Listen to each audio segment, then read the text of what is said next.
You are listening to the Bring Joy Forward podcast, conversations to explore, heal, and grow. You can find us on bringjoyforward.com and join us in our community group on Facebook. We now take you to the episode. Thank you for joining us. Hi, and welcome to the Bring Joy Forward podcast. I am Shannon Dias with Imagine If. And I am Ramona Crabtree-Falkner with Authentic Life Journey. And we're here today to talk to you about your energy and the energy around you and keeping your energy contained and also processing the energy that you're feeling around you that you may be getting from someone else, how to maybe sense it, feel it, what to look for, how to process it, and kind of all of those things. And I thought we'd start today with Ramona. As we came into this today, Ramona was sharing a story about a current situation. And so I thought that would be a great spot to branch off. Yeah. So as a mindfulness coach, I am really guiding my clients to understand themselves, to understand how they are operating, what's working, what's not working, ultimately inviting them to better understand their own energy and how it's affecting their life. So we can have imbalances showing up physically, mentally, emotionally, and that then can affect the life experience that we are having. So if we have a mindset that is fixed or stuck, then it's typically being projected from subconscious thinking, and so then we find ourselves in emotional turmoil or physical pain based on behavioral patterns that are not intentional, they're passive. So when these pain points show up emotionally or even physically, it's an opportunity to use it as a messenger of, okay, I need to give attention here. I need to seek out support. I need to find whatever insert word here. Right. So typically I have a very intentional approach with this where a client has a session, we have scheduled session, and then I show up very grounded and ready to hold that safe, sacred container with said person. Every once in a while, somebody needs an emergent conversation, and I open the space up for that. But if I'm not already grounded for the day and all of a sudden I'm in this sudden conversation, it's very easy then for me to feel or experience the emotion or the energetic experience that the other person is having. So I have to then walk away from said conversation and shed the energy that is passing through my own being, because I am a feeler. So my primary intuitive sense is feeling. And so I feel in my body where another person is feeling disharmony. And as a guide, I've learned after years of not knowing what was going on, how to ground myself and be a channel for that energy to just pass through so that person can process what they need to process. And then I can mirror back to them whatever it is that they need mirrored back to them to help them step into their power of their own healing. So as a healer, it's not my job to heal someone. It is my job to hold a safe, sacred container with them and invite them to self-explore and access their own internal knowing for healing. And I spent the first 15 years of my life as a holistic facilitator not knowing that, and having to learn after being in a place where I was physically unwell, mentally unwell, emotionally unwell, because I'd been taking on all of that energy for years. So, ultimately what Shannon's referring to is I had a moment that just occurred, and I chose to pick up the call, but I didn't know what was on the other side of that call. And so once I got into it, I was like, okay, I need to ground, and I immediately activated grounding and still had to walk out of the conversation and saying, okay, this is not mine to carry. So it's time for me to release it. And so sometimes that's released through tears. Sometimes it's released through breath. Sometimes it's released through going outside and stomping my feet into the ground. But it's an active choice for me to be like, this isn't mine. I'm not carrying it around. So there's two parts to that. One, you have to be really in tune with your own energy and understand how you are operating. And then you also have to be able to recognize when you're carrying something that's not yours. And third part here is you have to recognize that you have the ability to project that energy out on other people as well. So there's a lot of pieces there that Oh yeah. get to be observed. And so what I would say is that third part is something that I've really learned to cultivate in a very healthy and positive way. That does not mean that I don't still have my unaware moments where I'm feeling chaos and I'm bringing chaos into a situation. However, I do believe that that is one of the reasons that I do so well in the coaching work that I do, because I can hold a very safe container that the frequency is of the highest good of whomever it is that's in the space with me. And that is something I hear from my clients often. They feel very safe when they walk in the room. And so that's that third piece of being able to project out a specific energy and invite people to meet you in that frequency. Yeah, and so much. I know there's so much in there, and that's why we do so many of these podcasts so that we can keep touching on some of the same things. So we're talking about awareness first and foremost, intention and action for the most part in these situations. And I think that for many people, that first part of awareness is lost with many.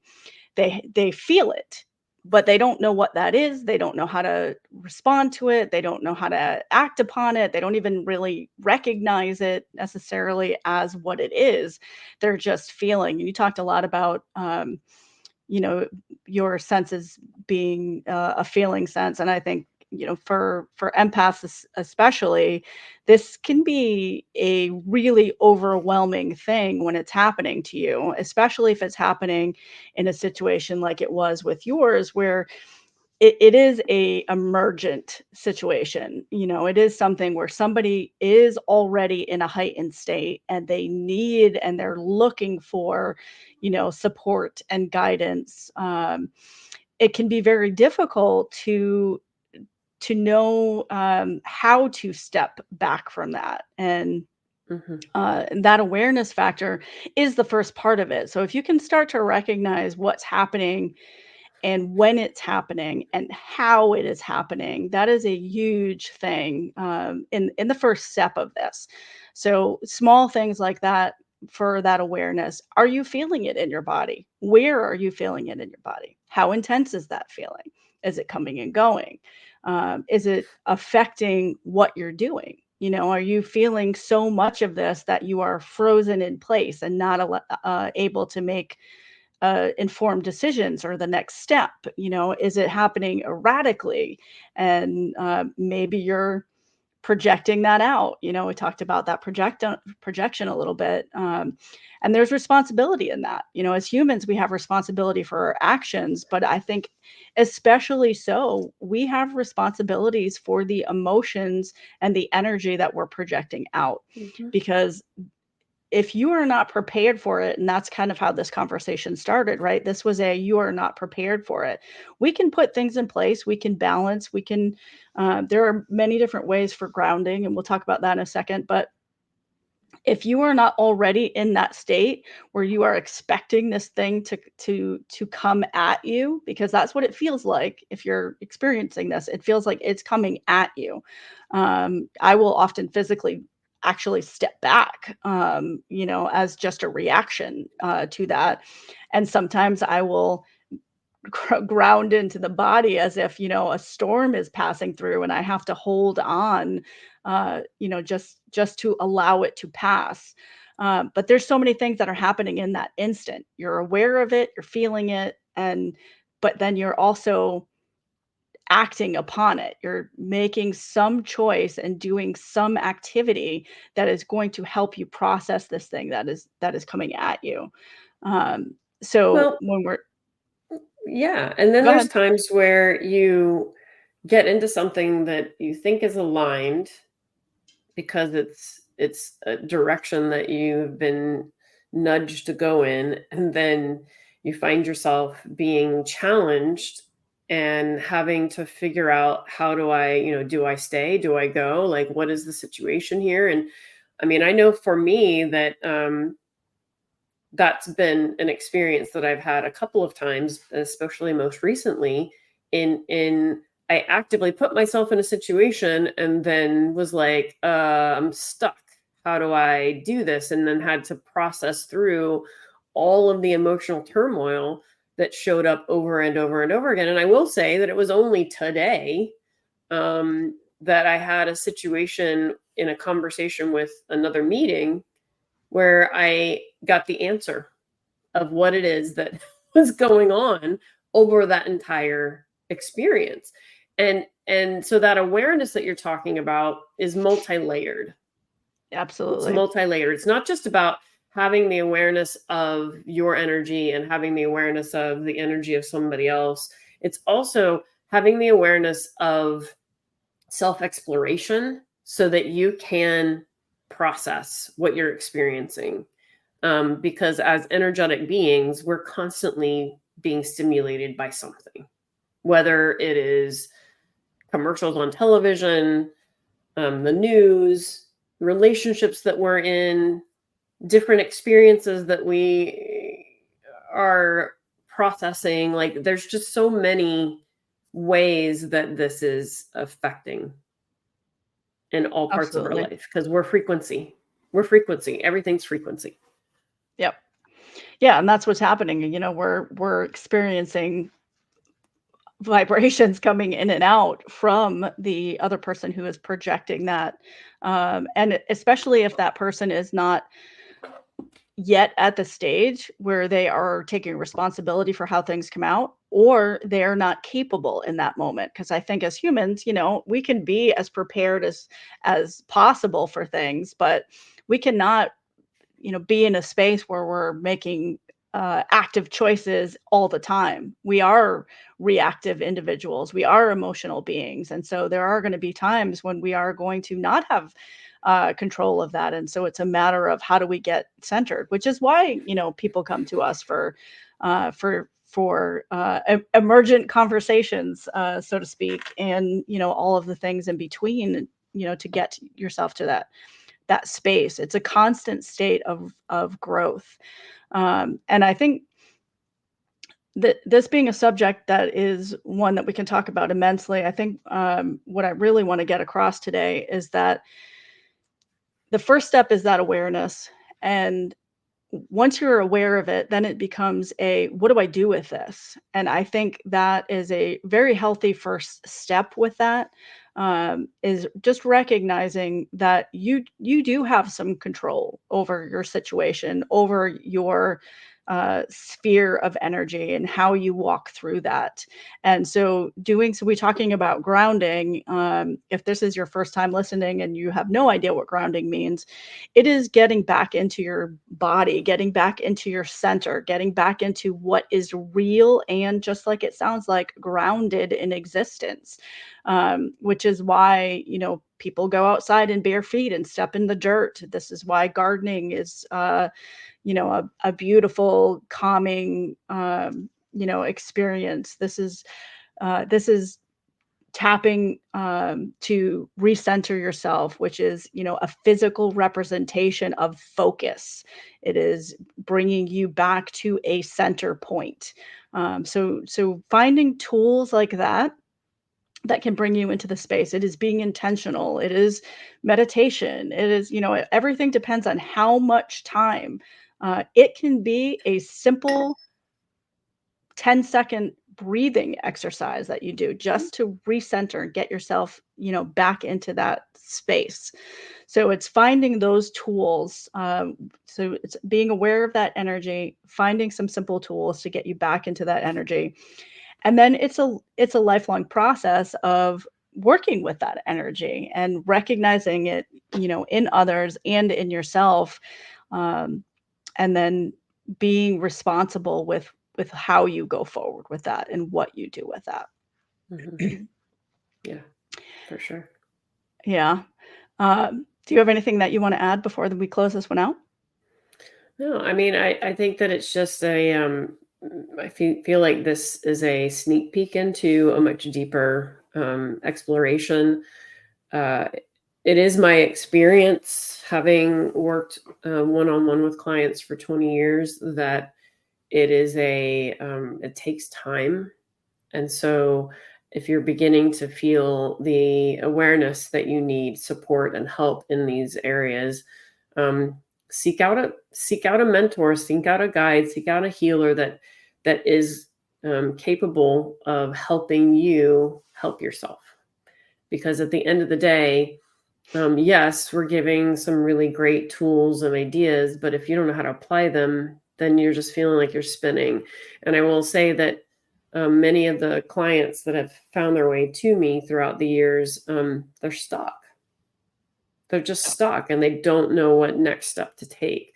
So it is very important that you recognize that being stuck is also a messenger that you need help.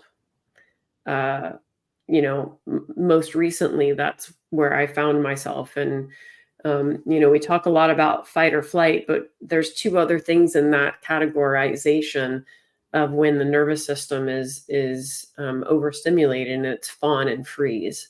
And freezing is something that I see more often than anything else. Yeah, same. If your nervous system is overstimulated and you're running away from something, that's fight or flight. Like I'm going to fight with this situation, or I'm going to run away from it. Fawn is, what can I do to make you happy? So that so this situation won't be stimulating. And then freeze is, I don't know what to do, so I'm doing nothing. Yep. And freezing is a place that stuck lives. So if you're finding that you're feeling stuck, your nervous system is talking to you. It's frozen. It doesn't know what to do because any move feels unsafe. So just know that if you're finding anything that we're saying to be sounding familiar, seek help. Seek out somebody who can guide you, seek out somebody who can support you. And we have resources to do that here in our community of facilitators. But I'm a big believer in when the student is ready, the teacher arrives. So when you're ready, you'll find them. Absolutely. And community is vital. You can't have too many of them. You can't have too many people in your corner. Join all the ones that make you feel like you belong and are offering things to you that make you feel safe. And that is what being grounded is making you feel safe. We're all in that root chakra, and everything kind of starts from there. And the last thing I'll say is just to that frozen factor. I think there are so many of us that are walking through life who are processing many, many things from many years and not processing those many things for many years. We've been in fight or flight mentality for such a long time that we are stuck in that frozen area. So join us. We invite you to join us in community. We thank you for being with us here today, and we look forward to seeing you. Have a great day, everybody. Yeah, thanks. Bye. You have been listening to the Bring Joy Forward podcast. conversations to explore, heal, and grow. You can find us at bringjoyforward.com, and we'd love to have you join us in our community Facebook group. Thank you for listening.